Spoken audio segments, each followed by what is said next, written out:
Hey guys, um, so we're on a day 6 now, and we've done 5 consecutive plant medicine ceremonies in a row now. First 2 nights we did Natemamu, which is Ayahuasca, and then we did tobacco, 3rd night, and the last 2 nights we've done Natemamu, which has been really intense.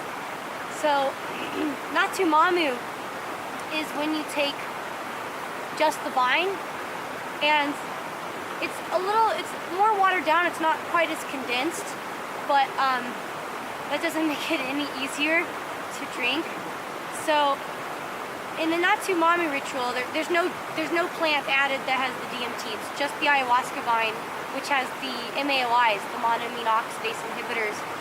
So it basically inhibits your body's ability to degrade your naturally occurring neurotransmitters like serotonin and norepinephrine and some other amines, trace amines and tryptamines. Anyways, in the ceremony, it's one of the most wild things I've ever done. So everybody has a bowl, a bowl, and we fill it up with the bowl holds about half a liter of this Natemamu brew, and everybody lines up on the edge of the jungle with their bowl, and when we start chugging this brew, and as soon as we finish our bowl, there's helpers going by and refilling it, and we just keep chugging, and it's so hard, and you're vomiting. Like, you drink, and then you're like bleh, bleh, bleh. And then you keep drinking, and then you keep vomiting, and like the only reason you stop drinking is to vomit, and then you have someone pour more in your bowl and you're drinking, and everybody's just like purging their fucking guts out, and it's actually quite comical, but it's so intense.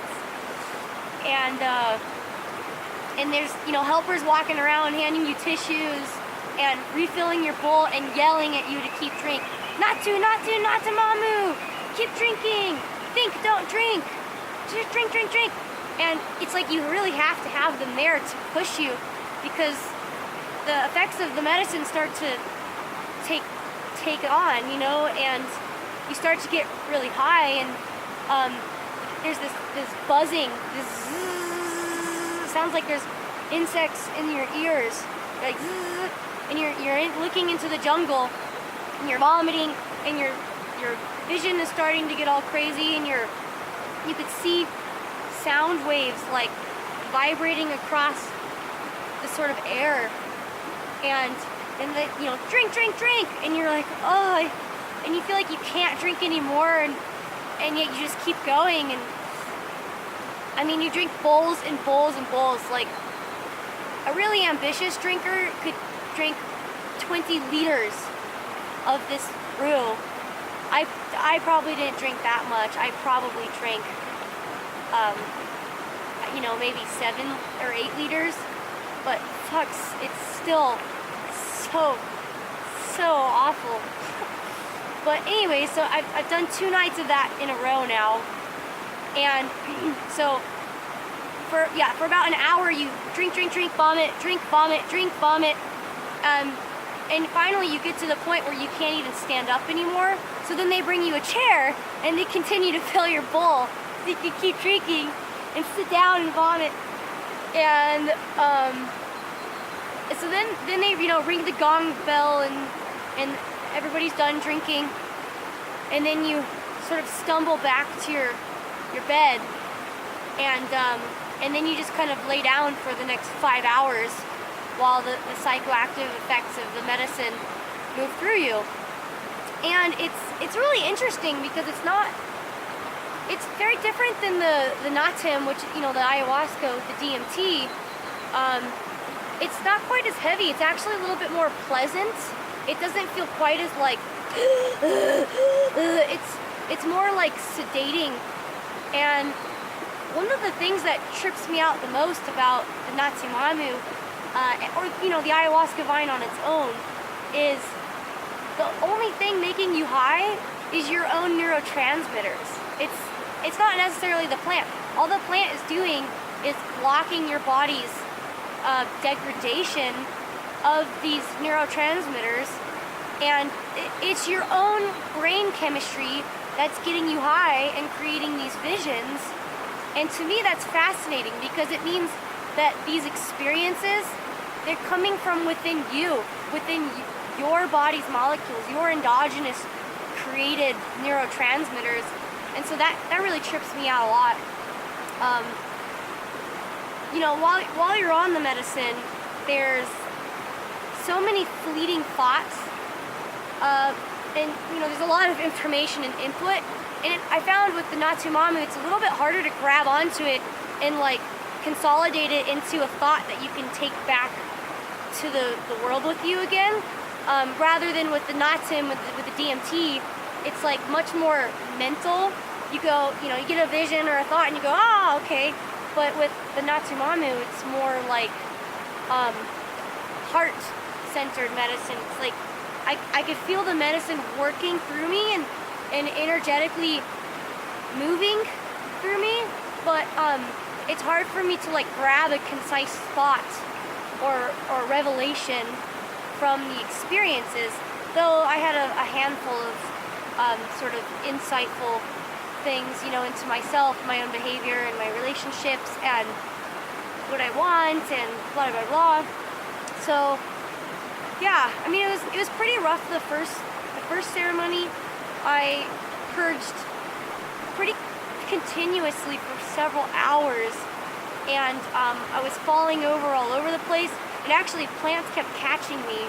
I was stumbling around, and then I would land on a tree, or I would stumble, and then I would go like this, and I would grab onto a branch, and it's like this branch of this plant was just reaching out to be like, oh, I got you. But the second ceremony was a little bit smoother. I think I'm, you know, doing 5 consecutive plant ceremonies in a row is like really a lot. And I feel like every ceremony I'm getting stronger and surrendering more, and it's becoming easier and easier to let the medicine just move through me. And I'm not resisting it as much, and I just feel like every ceremony I do, I have more courage and more strength than I did before. And I'm getting a little weak physically. You know, the dieta is hard. It's not my ideal diet, especially for my body, what it needs. You know, I'm more used to a ketogenic diet with fat and protein and not so many carbs. And here it's like rice, rice, rice, fruit, fruit, fruit. So I'm a little bit depleted and deficient in some things, but I've been supplementing and trying to take care of myself and go for little jogs here and there. But it's exhausting. I'm exhausted. We don't sleep a lot every night. We don't get to eat dinner. You know, it's about 18 hours of fasting every day. We get a solid breakfast and a soup lunch, and then that's it. And yeah, I'm a quarter of the way through my trip, and I'm already a totally different human being. So I'm eager to see how my growth and evolution continues on this trip, this shamanic journey. And yeah, I mean, I'm already really excited to go home. And I am homesick already, which surprised me because it's only been a week, or a little over a week that I've been in Ecuador.